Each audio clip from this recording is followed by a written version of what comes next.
இயேசுவே உந்தன் வார்த்தைக்காய் கெஞ்சுகிறேன், அதன் நோய்களை குணமாக்கிடும். இயேசுவே தூய தொடுதல்காய் வேண்டுகிறேன், காயங்கள் துக்கங்கள் ஆற்றி தேற்றிடும். காயங்கள் துக்கங்கள் ஆற்றி தேற்றிடும். அதில் வந்து பார்த்தீங்கன்னா தூத்துக்குடி ஆசிரியர் திருமண்டலத்தின் கிளரிக்கல் செக்ரட்டரி விஜே தாமஸ் ஐயா அவர்கள் வந்து கலந்து கொண்டாங்க. இறையாசி வழங்கி ஒரு நல்ல ஒரு பிரசங்கத்தின்னு சொன்னாங்க. நேற்று தான் அந்த ஐயாவுடைய பிரசங்கத்தை கேட்டேன். ரொம்ப அருமையாக இருந்துச்சு. ரொம்ப ப்ராக்டிக்கலாக, ரொம்ப மிக எளிமையாக, அனைவரும் புரிந்து கொள்ளணுமா, அனைவரும் வந்து பார்த்திங்கன்னா தூங்காமல் விழித்திருந்து கேட்கணுமா உரத்த சத்தத்தில் பேசினாங்க. உண்மையிலே முதலாவது நான் கேட்டேன், ரொம்ப மகிழ்ச்சியாக இருந்துச்சு, ரொம்ப ஆச்சரியமாக, ரொம்ப நல்லா இருந்துச்சு. இந்த காலத்துல நல்லதை சொல்றவங்களே நாட்டுல கொஞ்சம் பேர் தான்டா. இந்த உலகத்திலே ரொம்ப கொடுமையான ஒரு விஷயம் என்ன தெரியுமா? ஒருத்தர் மேல நம்ம நம்பிக்கை வச்சு அந்த நம்பிக்கை பொய்யாகும் பொழுது, அதாவது யாரை நம்ம பாராட்டணுமோ அவரையே பழித்து பேச வேண்டும் என்றால் அந்த நிலைமை மிக மோசமானது. ஸோ நான் எதுக்காக சொல்றேன் அப்படின்னா உங்களுக்கு நல்லாவே தெரியும். இந்த முதல் வீடியோல பார்த்துருப்பீங்க. தூத்துக்குடி ஆசிரியர் திருமணத்துல கிளரிக்கல் செக்ரட்டரியா இருக்கிற நம்ம டிஜிஏ தாமஸ் ஐயா வெள்ளாளங்களில் வந்து பிரசங்கம் செய்யும் பொழுது பாத்தீங்கன்னா வலைதளத்துல அவரை ஆதரித்து, வலைதளத்துல மட்டுமல்ல உண்மையிலே பாத்தீங்கன்னா மனதிலும் அவர் மேல் உள்ள ஒரு நல்ல மதிப்பினால், ஒரு நல்ல அருமையான ஒரு மனிதன் என்ற நினைப்பினால்தான் என்ன பண்ண, ஒரு ஆயர், சிறந்த ஆயர் என்ற விஷயத்துல நான் புரிந்து கொண்டனால், தெரிந்து கொண்டனால் உள் மனதோடு அதுல பேசினேன். ஆனால் தற்பொழுது ஒரு வாரமாக அவர் மேல் ஏராளமான குற்றச்சாட்டுகள் எனக்கு அனுப்பிக்கிட்டே இருக்காங்க. வலைதளம் மூலமா அனுப்புறாங்க, போன் மூலமா சொல்றாங்க. இதுவரை என்னிடம் பேசாத, நான் எதிர்த்ததாக நினைத்து கொண்டிருக்கின்ற அணியினர் கூட என்ன பண்றாங்க, என்கிட்ட பேசுறாங்க. பேசி இது போன்ற நிறைய அநியாயங்கள் நடந்துட்டு இருக்குது. இதற்கு காரணம் வந்து பாத்தீங்கன்னா தாமஸ் ஆயர் அப்படின்னு சொல்றாங்க. எனக்கு வந்து பாத்தீங்கன்னா முதலாவது கொஞ்சம் ஆச்சரியமா இருந்துச்சு. ஏன்னா வந்து பாத்தீங்கன்னா அவர் கிளரிக்கல் செக்ரட்டரியா இருக்காங்க. அவர் ஏன் அரசியலுக்கு வராங்க? நம்ம நிலைப்பாடு முதல்ல சொல்லிட்டோம். ஆயர்களுக்கு வந்து அரசியல் கிடையாது, அட்மினிஸ்ட்ரேஷன் கூட கிடையாது. ஏன்னா வந்து மக்களால் தேர்ந்தெடுக்கப்பட்ட ஒரு நிர்வாகம் இங்க இருக்கு. அப்ப ஏன் அவர் வரான்னு கேட்கும்போது தான் பாத்தீங்கன்னா இல்ல ஐயா தான் எல்லாம் பண்ணிட்டு இருக்காங்கன்னு சொன்னாங்க. அதை மெய்ப்பிக்கும் வண்ணமா கிளர்ஜி டிரான்ஸ்ஃபர்ல பாத்தீங்கன்னா ஏராளமான தவறுகள் நடந்தது. நானும் என்னுடைய வலைதளத்துல சுட்டி காட்டினேன். ஆனால் அதற்கு பிறகு அங்கு எந்த மாற்றமும் நடைபெறவில்லை. அதாவது அதை மாற்றிய கிளரிக்கல் செக்ரட்டரியோட மனதில் என்ன இருந்திருக்குன்னா, நீ என்ன சொல்றது நான் என்ன கேட்கறது அப்படிங்கிற மாதிரி மனநிலையில் இருந்தாரு. சரி நானும் விட்டுட்டேன். சரி அது அவங்க டிபார்ட்மெண்ட், விட்டாச்சு. அதற்கு பிறகு கடந்த 2 நாளைக்கு முன்னால இந்த தொடக்க கல்வி ஆசிரியர்கள் வந்து பணிமாற்றம் செய்யப்படுகிறார்கள். அதுலயும் பாத்தீங்கன்னா பழி வாங்குதல் படலம் வந்து பாத்தீங்கன்னா அதிகமாக நடந்திருக்குது. ஒரு ஆசிரியைக்கு வந்து பாத்தீங்கன்னா பணியிடம் கிடைக்கவில்லைன்னு நான் சொன்னேன். உடனடியாக நம்ம போட்டாங்க. நேற்று கூட பாத்தீங்கன்னா அந்த நிர்வாகத்தை, தூத்துக்குடி ஆசிரியர் திருமணத்தில் இருக்கின்ற அண்ணன் எஸ்டிகே ராஜனுடைய நிர்வாகத்தை பாராட்டி என்ன பண்ணேன்னா ஒரு வீடியோ பதிவிட்டேன். ஆனாலும் பாத்தீங்கன்னா தொடர்ந்து இந்த காலை வரைக்கும் தொடர்ந்து வந்து கால்ஸ் வந்துகிட்டே இருக்குது. ரொம்ப வேதனையா இருக்குது. இந்த மாறுதல்களுக்கு மூல காரணமாக இருப்பது டிஜிஏ தாமஸ் ஐயா என்பது பாத்தீங்கன்னா நிரூபிக்கப்பட்டுள்ளது. ரொம்ப கஷ்டமா இருக்கு. நான் ஐயாவும் இந்த வீடியோ நீங்க பாப்பீங்கிற நம்பிக்கையில போடுறேன். உங்கள் மேல ஒரு அதிகமான மரியாதையும் மதிப்பையும் வைத்திருக்கின்ற ஒரு மகன் என்ற முறையில் நானும் சொல்றேன். பெரியவர்கள் அழகா சொல்லியிருக்காங்க, இரும்பு அடிக்கிற இடத்துல ஈக்கென வேலைன்னு சொல்லியிருக்காங்க. ஒருவேளை வந்து பாத்தீங்கன்னா முந்தைய ஆட்சி காலத்துல வந்து ஆசிரியர்கள் தவறு இழைத்திருந்தாலும், தவறு இழைக்கணும்னு அவசியமே கிடையாது, அந்த காலகட்டத்தில் இருந்த சூழ்நிலைக்கு ஏற்றாக நடந்திருந்தாலும் தற்போது வந்திருக்கிற நிர்வாகம் நம்ம எஸ்டிகே ராஜன் அழகா சொன்னாங்க, நம்ம எந்த பழி வாங்குதலும் செய்ய போறது இல்ல, எந்த விதமான அதிருப்தியும் யாருக்கும் வரக்கூடாது என்ற அளவுக்கு நான் வேலை செய்யணும்னு சொல்லுவாங்க. தற்பொழுது அவர்களும் என்ன சொல்றாங்களா, இது போன்று பழி வாங்குதல் நடவடிக்கைகள் எதுவும் செய்யாதீங்க, நன்றாக நிர்வாகத்தை கொண்டு செல்லுன்னு சொன்ன பிறகும் தாமஸ் ஐயா வந்து உள் நுழைந்து நிறைய ஆசிரியர்களை மாத்திருக்கீங்கன்னு கேள்விப்படுறேன். உங்களை வந்து பாத்தீங்கன்னா பேசுவதற்கு எனக்கு ஏராளமான பாயிண்ட்ஸ் வந்துட்டு, ஏராளமான முகாந்திரங்கள் கிடைத்திருக்கிறது. உங்கள் மேலிருந்த அந்த மரியாதை வந்து பாத்தீங்கன்னா இன்றும் இருக்கிறது. அதாவது முகஸ்துதிக்காக நான் சொல்லல, 1000 பேர் 1000 சொன்னாலும் என் மனதில் உங்கள் மேல் ஒரு ஒப்பீனியன் உருவான பிறகு அதை உடைப்பதற்கு நான் விரும்பவில்லை. நான் அடிக்கடி சொல்லுகின்ற ஒரு வார்த்தை, ஆயர்களுக்கு இருக்கின்ற பலவீனம் ஒன்று அரசியல் தலையீடு, அது இருக்கக்கூடாது நான் சொல்லிட்டே இருக்கேன். அதுல நீங்க வந்திருக்கீங்க. இரண்டாவது பெண்கள் சகவாசம், அது வந்து பாத்தீங்கன்னா ஆயர்களுடைய வாழ்க்கையை அழிவுக்கு கொண்டு சொல்லி நான் சொல்லிட்டே இருக்கேன். அதையும் நீங்கள் செய்திருப்பதாக தகுந்த ஆதாரங்கள் எனக்கு கிடைத்திருக்கிறது. நான் பேச விரும்பவில்லை. கடந்த நாட்கள்ல கூட பாத்தீங்கன்னா சாத்தான்குளத்துல வந்து கவுன்சில் சேர்மனா இருந்த ஒரு ஆயருடைய வீடியோ எல்லாமே எனக்கு கிடைச்சிட்டு, ஆனாலும் அவருடைய குடும்பத்தினர் கேட்டுக்கொண்ட காரணத்தினால், அதாவது ஐயாவும் என்கிட்ட நல்லா பேசிட்டு இருந்தாங்க, மீண்டும் அவர்களை காயப்படுத்தக்கூடாது, அந்த குடும்பத்தினரை வந்து பார்த்தீங்கன்னா வேதனைப்படுத்தக்கூடாது என்ற ஒரே காரணத்திற்காக, நமது திருமண்டலத்தில் உள்ள ஆயரை நாமே அசிங்கப்படுத்தக்கூடாது என்ற ஒரே காரணத்திற்காக அவரையும் பாத்தீங்கன்னா இந்த மாதிரி விஷயங்களை விழுந்தவங்களை நம்ம ஒரு கவுன்சிலிங் மூலமா மாற்றணும் என்ற ஒரு நினைப்பில், அதுக்காக வந்து ஆயர பதவியை தொடரணும் நான் சொல்லல, அவரை எப்படி அணுக வேண்டும் என்ற காரணத்தினால வந்து வலைதளத்துல பேசல. அது போன்ற ஒரு விஷயத்துல நீங்களும் வந்து பாத்தீங்கன்னா ஒரு இடத்தில் ஆயராக இருக்கும் பொழுது கையும் களவுமாக நீங்கள் செய்த தவறை பிடித்தவர்களும் எனக்கு என்ன பண்றாங்க, சாட்சி சொல்லிட்டாங்க. நான் அதையும் கொண்டு வரவுக்கு விரும்பவில்லை. அடுத்தது பாத்தீங்கன்னா மிக முக்கியமானது பண சம்மந்த விஷயங்கள். ஆயர்கள் வந்து பாத்தீங்கன்னா கையில 5 பைசா கூட வாங்கடான்னு சொல்லிட்டு இருக்கேன். ஆனா நீங்க வந்து பாத்தீங்கன்னா வேலை செய்த எல்லா இடங்களிலும் உங்கள் மேல வந்து பாத்தீங்கன்னா பண பிரச்சனைகள் இருந்து கொண்டிருக்கிறது, இன்றைக்கு வரைக்கும் இருக்குது. குறிப்பாக வந்து பாத்தீங்கன்னா ஒரு 5 லட்சம் ரூபாய் சம்பந்தமான விஷயம். இதை நான் சொல்லும்போது உங்களுக்கு தெரியும். இப்போது இருக்கிற நிர்வாகத்தினரும் ரொம்ப தெளிவா சொல்லியிருக்காங்க, இல்ல அதை வந்து எதுவுமே செய்ய முடியாது, நீங்க கட்டிதான் சொல்லியிருக்காங்க.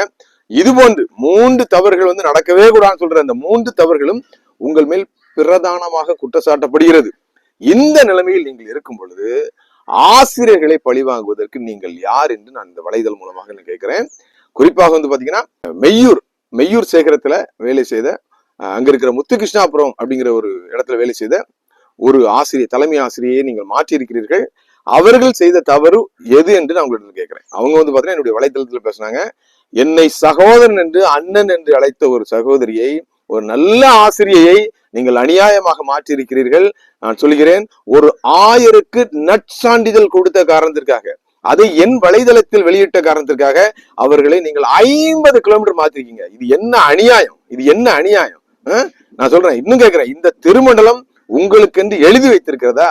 ஒரு ஆயராக இருக்க வேண்டிய நீங்கள் எதற்காக ஆசிரியர்கள் பணிமாற்றத்தில் உள்ள 50 கிலோமீட்டர் மாத்திருக்கீங்க? என்னை அண்ணன் என்று அழைத்தவர் எனது வலைதளத்துல வந்து பாத்தீங்கன்னா அவர்கள் பேசிய காரணத்திற்காக நீங்கள் மாற்றிருப்பீர்கள் என்றால் நான் ரொம்ப வேதனைப்படுறேன். ஒரு நற்சான்றிதழ் கொடுத்த ஒரு ஆசிரியரை நீங்க வந்து 50 கிலோமீட்டர் மாத்தினீங்கன்னா அவர்களால் எப்படி நல்ல மனநிலையில் வந்து பாத்தீங்கன்னா 50 கிலோமீட்டர் தள்ளி வந்து பணி மாற்ற முடியும், பணி செய்ய முடியும்? அப்போ நீங்க கொடுக்குற தண்டனை அந்த ஆசிரியக்கா, சம்பந்தப்பட்ட அந்த 2 பள்ளிகளுக்கா? அந்த அவங்க வேலை செஞ்ச இடத்துல பாத்தீங்கன்னா ஒரு ஆயருடைய மனைவி கொடுத்திருக்கீங்க. ஒரு ஆயருடைய மனைவியை கொண்டு வந்து அங்க இருக்கிற அட்மாஸ்பியரை ஸ்பாயில் பண்ணாங்கன்னு சொல்றேன், அது மாரியும் கொடுத்திருக்கீங்க. அங்க இருக்கிற யோபையாவுடைய மனைவி கொடுத்திருக்கீங்க, ரைட்டு. அந்த ஆசிரியை அருகாமையில் இருக்கிற ஒரு பள்ளிக்கு உங்களால மாற்ற முடியாதா?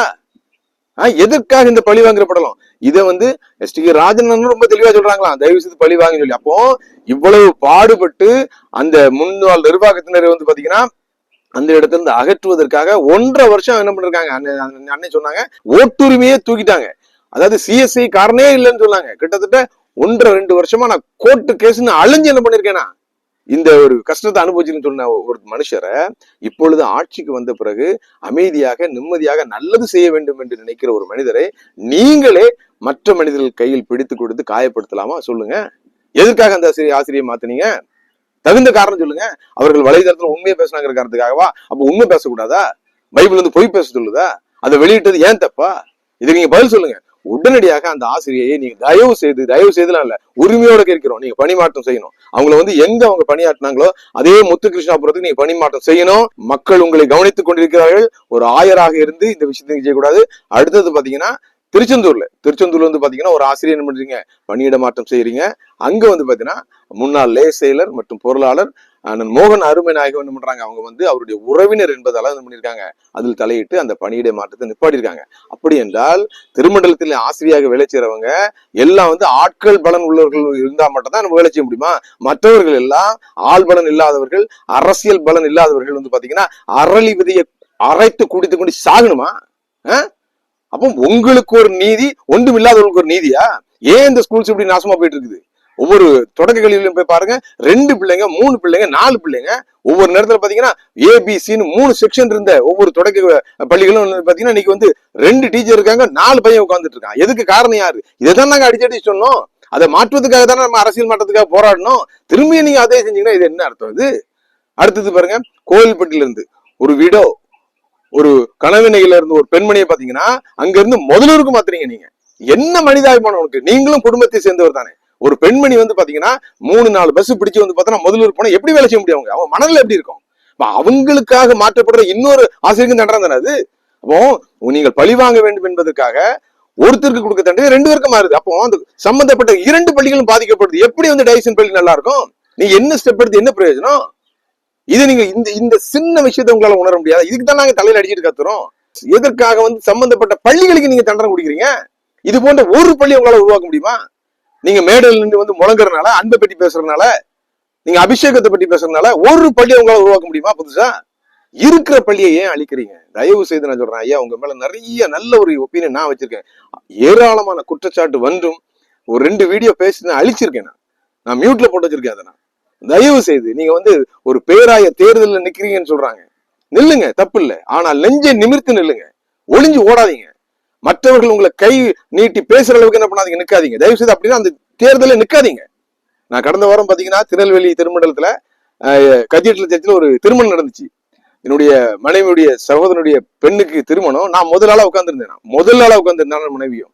அங்க வந்து பாத்தீங்கன்னா அந்த திருமணத்தை நடத்த வந்து பாத்தீங்கன்னா திருநெல்வேலி திருமண்டல பேராயர் பரவாஸ் ஐயா அவர் தான் வராரு. அவர் தான் மெசேஜ் கொடுக்கணும், அவர் தான் மெசேஜ் கொடுக்க போறாரு. ஆனா திடீர்னு பாருங்க வந்திருந்த ஒரு 1000 என்ன பண்ணாங்க, மெசேஜ் கொடுத்து விட்டாங்க. அவரே என்ன பண்றாரு, அந்த மெசேஜ் சொல்றாரு, எதற்காக எனக்கு என்ன பேச சொல்றாங்கன்னு தெரியல, திடீர்னு என்ன பண்ணுங்க நீங்க பிரசங்கம் பண்ணிருங்கன்னு சொல்றாங்கன்னு சொல்லிட்டு அவர் பேசி முடிச்சுட்டு போயிட்டாரு. எனக்கு நடந்ததுன்னு தெரியாது.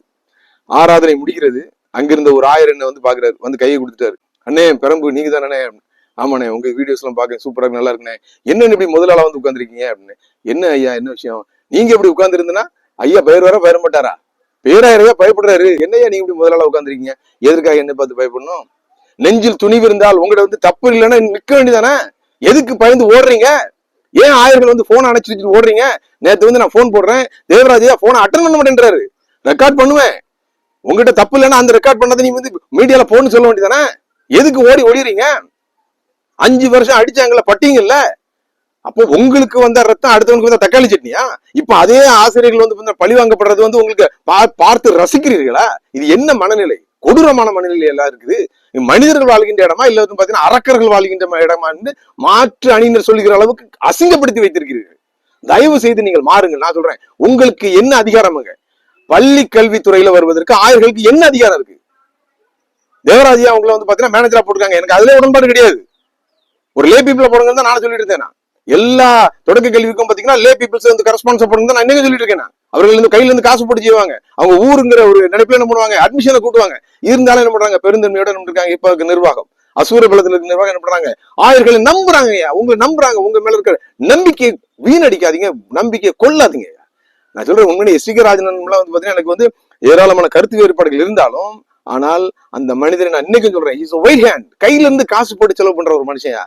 நான் இன்னைக்கும் அடிச்சு சொல்லுவேன், அவருக்காக இன்னைக்கும் என்னை எவ்வளவோ திட்டுறானுங்க, நீ அவன் அங்க வாங்கிட்ட இங்க வாங்கிட்ட. இன்றைக்கும் தெரியும், அண்ணன் என்ன பண்ணுங்க, ஒரே ஒரு நேரம் அவங்க வீட்டுல அவங்க இடத்துல சாப்பிட்டுருக்கேன். அதை தவிர நான் இது வரைக்கும் அண்ணனை வந்து பாத்தீங்கன்னா நேர் அந்த ஒரு நேரம் தான் பார்த்தேன். இந்த வயசுல 75 வயசுக்கு மேல ஆகுது, அவருக்கு நடக்க முடியாம ஒரு சீக்கிரமா நடக்காருங்க. காரணம் என்ன தெரியுமா? ஏன்டானே சொன்ன ஒரு வார்த்தை, அண்ணே இது வரைக்கும் என்ன இல்லாம தப்பு நடந்து போச்சு, இனிமே தப்பு நடக்க கூடாதுண்ணே. கடைசியா நான் என்ன பண்றேன், லே செக்ரட்டரியா இருக்கேன், நல்லா செய்யணும்னு நினைக்கிறேனே. அந்த மனுஷனுக்கு துரோகம் பண்ணாதீங்க. கஷ்டமா இருக்கேன் தான் பார்க்கும்போது. அந்த வயசுல ஒவ்வொரு பாஸ்டேட்டா ஏறி ஒவ்வொரு ஐயரா கையை பிடிக்காருங்க.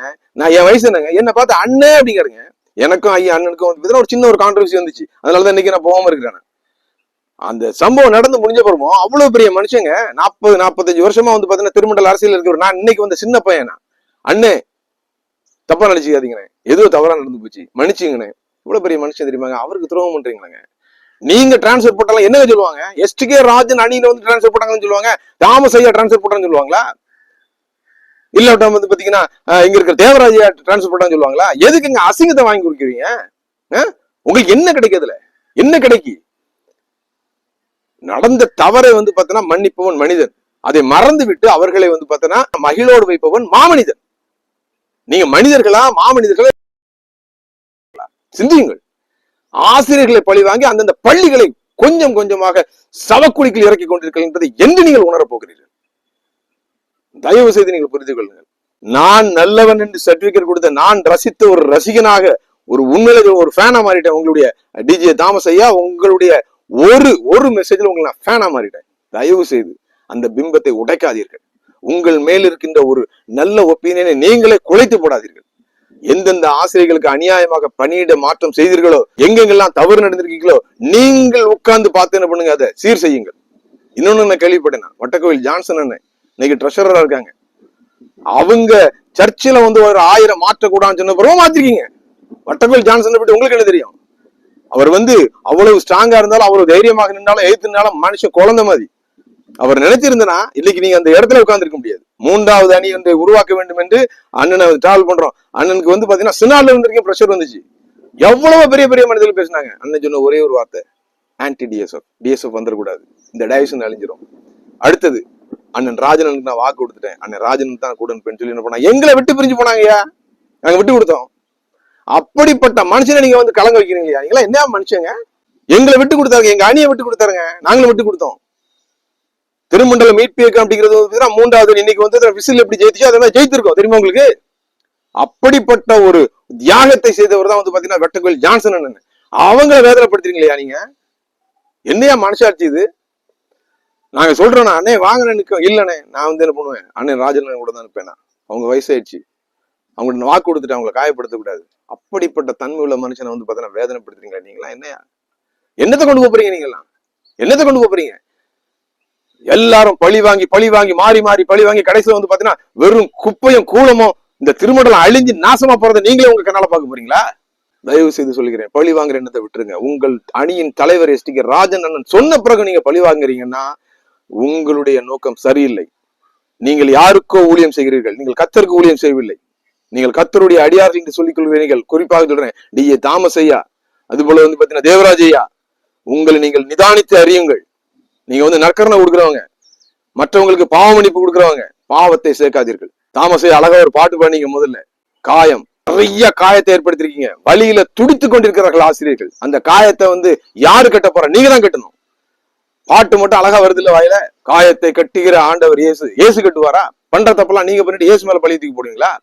இறுதியாக உறுதியாக சொல்கிறேன், நீங்கள் அடித்த அடியினால் தூத்துக்குடி ஆசிரியர் திருமண்டலத்தில் ஆங்காங்கே ஆயர்கள் அழுது கொண்டிருக்கிறார்கள், ஆசிரியர்கள் புலம்பி தவித்துக் கொண்டிருக்கிறார்கள். அந்த காயத்தை நீங்கள் தான் ஏற்படுத்தினீர்கள், அதை நீங்கள் தான் கட்ட வேண்டும். என்ன வர சொன்னீங்க நேர, நான் வர்றதுக்கு ரொம்ப நேரம் ஆயிராது. என்னை பற்றி உங்களுக்கு தெரியும். ஒரு கொள்கை முடிவு எடுத்தனா அதை நிறைவேற்று வரைக்கும் பாத்தீங்கன்னா அதை உயிரே போனாலும் நிற்பேன். தயவு செய்து சொல்றேன், யாரை எதிர்த்து நாம் அரசியல் செய்தோமோ அவர்களை எள்ளி நகையாடும் அளவுக்கு உங்களுடைய செயல்பாடு இன்று இருக்கிறது. உங்களை மாற்றிக்கொள்ளுங்கள், திருத்திக் கொள்ளுங்கள். வேதாகம் ரொம்ப அருமையா சொல்லுது, பாவம் உன் வாசற்படியில் படுத்திருக்கும். தயவு செய்து நீங்கள் யார் யாருக்கெல்லாம் அநியாய டிரான்ஸ்பர் போட்டீங்களோ, யார் யாரெல்லாம் பழி வாங்க வேண்டும் நினைத்தீர்களோ, அவர்கள் எல்லாருக்கும் உடனடியாக அதற்கு பதிலாக அவர்கள் கேட்கின்ற இடத்தில் அவர்கள் மகிழ்வாக இருக்கும் வண்ணமாக ஒரு பணியிட மாறும் கொடுக்கும்படியாக இந்த காணொலி மூலமாக தெரிவித்துக் கொள்கிறேன். ஒருவேளை அதை நீங்கள் செய்ய தவறுவீர்கள் என்றால் காலம் காத்திருக்கிறது, அனைத்திற்கும் காலம் பதில் சொல்லும். கர்த்தர் கணக்கு கேட்கும் நேரம். அனைவருக்கும் நன்றி. ஹலோ தாமஸ் ஐயா தானேயா? ஐயா வணக்கம் ஐயா, நான் அதெல்லாம் சார் பேசுறேன். தயவு செய்து இந்த இம்ப்ராப்பர் டிரான்ஸ்பர்ஸும் கண்டிப்பா நிப்பாட்டிடுங்க. நம்ம பழி வாங்குதல் படலாம் வேண்டாம். அண்ணனும் நல்லா செய்யணும்னு நினைக்கிறாங்கன்னு கேள்விப்பட்டேன். எல்லாரும் உட்கார்ந்து யோசிச்சு ரொம்ப பாதிக்கப்பட்ட கேட்க சொல்லுங்க. நம்ம எஜுகேஷனை காப்பாத்தோம்யா, நம்ம எல்லாரும் சேர்ந்து அண்ணனோட பேரை தான் காப்பான்னு சொல்லுங்க. நானும் அண்ணன் சொன்னேன் தானே, கடைசியா அண்ணன் சொன்னது என்ன,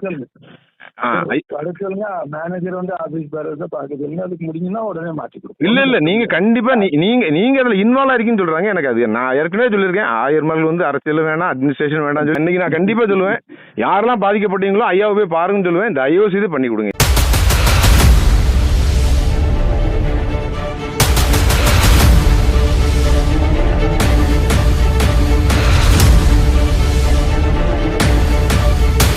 சொல்றவன் சொந்த வாழ்க்கைய பத்தி எல்லாம் கிளறி பார்க்காதே. அவன் சொல்றதுல அறிவுக்கு பொருத்தமா இருந்தா நடங்க.